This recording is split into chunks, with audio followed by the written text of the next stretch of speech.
સુરતના રાંદેર વિસ્તારમાં જીવલેણ હુમલાની ઘટના સામે આવી છે। નજીવી બાબતે કરાયો છે જીવલેણ હુમલો। હુમલાની ઘટના સીસીટીવીમાં કેદ થઈ છે। Ram residency Ugat canal road પાસે નજીવી બાબતમાં જીવલેણ હુમલાની ઘટના બની છે। બે ભાઈઓ રસ્તાની બાજુમાં ઊભા હતા તે સમયે એક મોપેડ ચાલકે ટક્કર મારી હતી।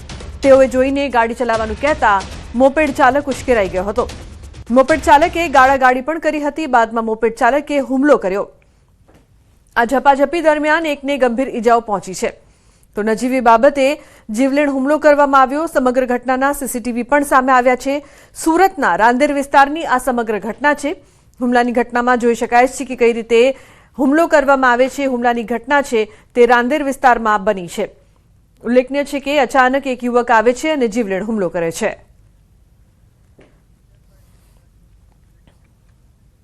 બીજી તરફ રાજકોટમાં સર્જાયા છે ફિલ્મી દ્રશ્યો। પોલીસથી ભાગવા જતા અકસ્માત। પોલીસથી બચવા 100 કિલોમીટરની ઝડપે ભગાવી કાર।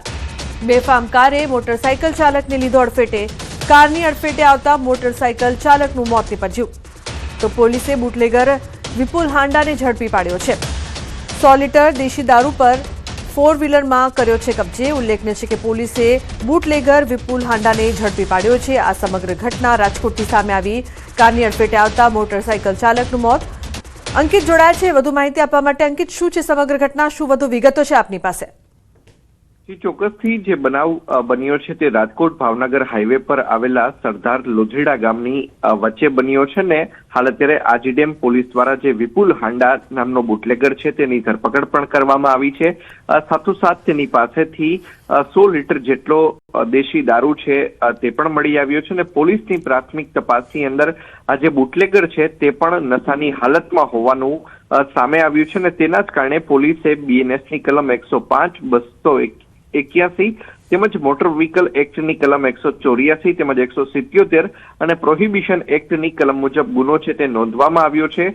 રાજકોટ ભાવનગર હાઈવે ઉપર હાલ અત્યારે ચૂંટણીને લઈને પોલીસ દ્વારા ચેકિંગની પ્રક્રિયા છે તે હાથ ધરવામાં આવી રહી છે।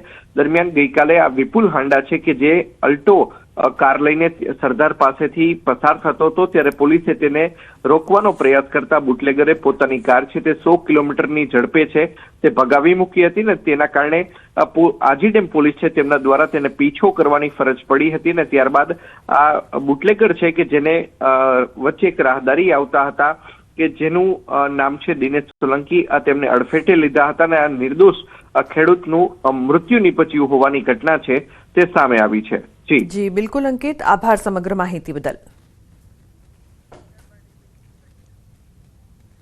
અન્ય સમાચાર મહેસાણાથી જોખમી મુસાફરીનો વિડીયો વાયરલ થયો છે।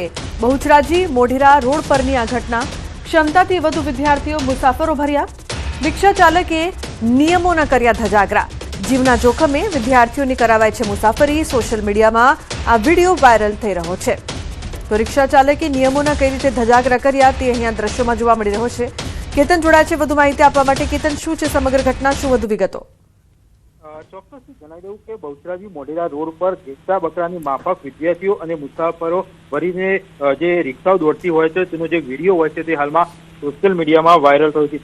જીવના જોખમે વિદ્યાર્થીઓને મુસાફરી કરતા હોય છે તેવા જે વિડીયો હોય છે તે હાલમાં સોશિયલ મીડિયામાં વાયરલ થયા છે। ટ્રાફિક નિયમના ધજાગરા કરતા જે વિડીયો હોય છે તે ચોક્કસથી આજે સોશિયલ મીડિયામાં વાયરલ થાય છે, જેના કારણે જે વિદ્યાર્થીઓ હોય છે તેમના વાલીઓ હોય છે તેમાં રોષ હોય છે તે જોવા મળી રહ્યો છે। કેમ કે આ જે જોખમી મુસાફરી હોય છે તેમાં ખીચોખીચ જે બાળકો હોય છે તેમ ભરવામાં આવે છે। ગમે ત્યારે આ જે રિક્ષા પલટી ખાય તો ચોક્કસથી મોટી સંખ્યામાં જે દુર્ઘટના હોય છે સર્જાઈ શકે છે અને મોટી સંખ્યામાં જે વિદ્યાર્થી હોય છે તેમને પણ જીવના હોય છે જોખમ રહેલું હોય છે। એટલે ચોક્કસથી આ જે વિડીયો વાયરલ થયેલ છે તેને લઈને ચોક્કસથી જે જોખમ હોય છે તે જોવાઈ રહ્યું છે। જી બિલકુલ કેતન, આભાર સમગ્ર માહિતી બદલ।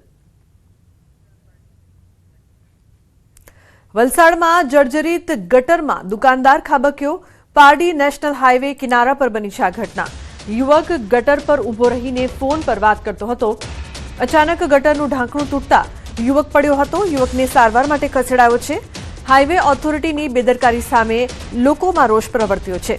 તો આ સમગ્ર ઘટના સીસીટીવી કેમેરામાં કેદ થઈ છે।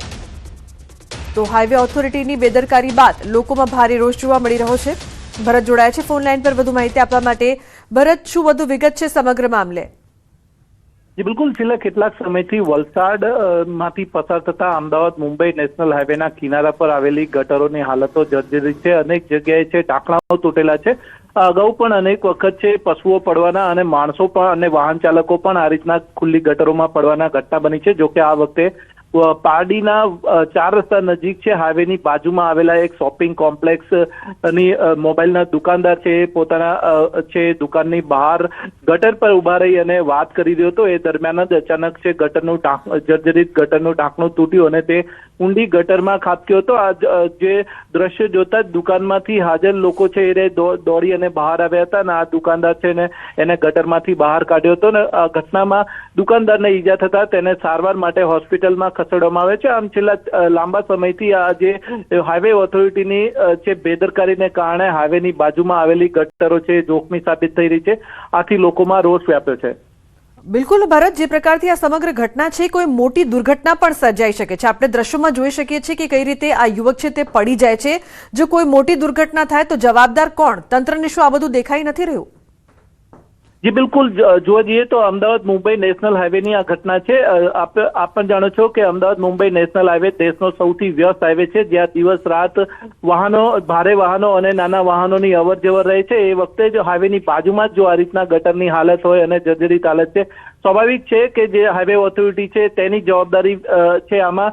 અને આ અગાઉ પણ લોકોએ અનેક વખત છે આ ગટરોની હાલત સુધારવા માટે રજૂઆતો કરી હતી, પરંતુ જર્જરિત ગટરો યથાવત છે. આથી આવી ઘટનાઓ બને છે. અગાઉ પણ પશુઓ પડવાના અને માણસો સાથે વાહનો પડવાના પણ અને એક્સિડન્ટો થવાના પણ બનાવો બની રહ્યા છે. જોકે તેમ છતાં જે હાઈવે ઓથોરિટી છે તેના પેટનું પાણી હલતું નથી અને લોકો આ રીતના આ હાઈવે ઓથોરિટીની બેદરકારીનો ભોગ બની રહ્યા છે.